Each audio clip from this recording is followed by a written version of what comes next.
তো চলো বন্ধু, শুরু করা যাক। আজকে আমরা দেখব একটি সিংহ কিভাবে কতকগুলি হায়নার আক্রমণে পড়ে এবং সেখান থেকে কিভাবে রক্ষা পায়।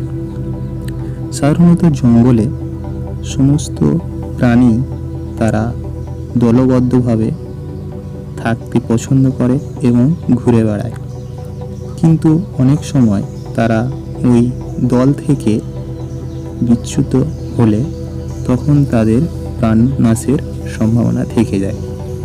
এখানে তেমনটিই ঘটেছে। একটি সিংহ তার দল থেকে ছুট হয়ে কতকগুলি হায়নার কবলে পড়েছে এবং সেই হায়নাগুলি সিংহকে বারবার আক্রমণ করে। সিংহটি গর্জন করে এবং আক্রমণ করার চেষ্টা করলেও ব্যর্থ হয়, কারণ সেখানে অনেকগুলি হায়নাই ছিল।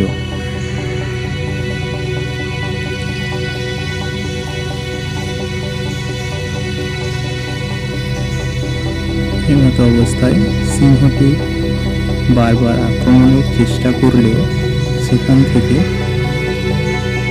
কোনোভাবেই নিজেকে রক্ষা করতে পারছিল না।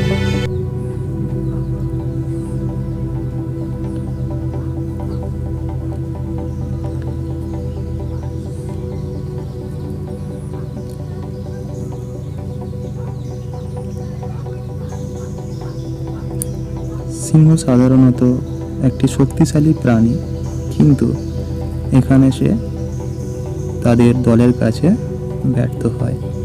ঠিক এই রকম পরিস্থিতিতে একটা সিংহ দেখে এবং দেখে সেই পরিস্থিতির মোকাবিলার জন্য সিংহটি সেখানে এগিয়ে আসতে থাকে। এটা দেখে হায়নারা ভয় পায় এবং সেখান থেকে পালিয়ে যায়। সিংহটির প্রাণ রক্ষা পায় এবং দুই সিংহ তারা একে অপরের সঙ্গে মজা করতে করতে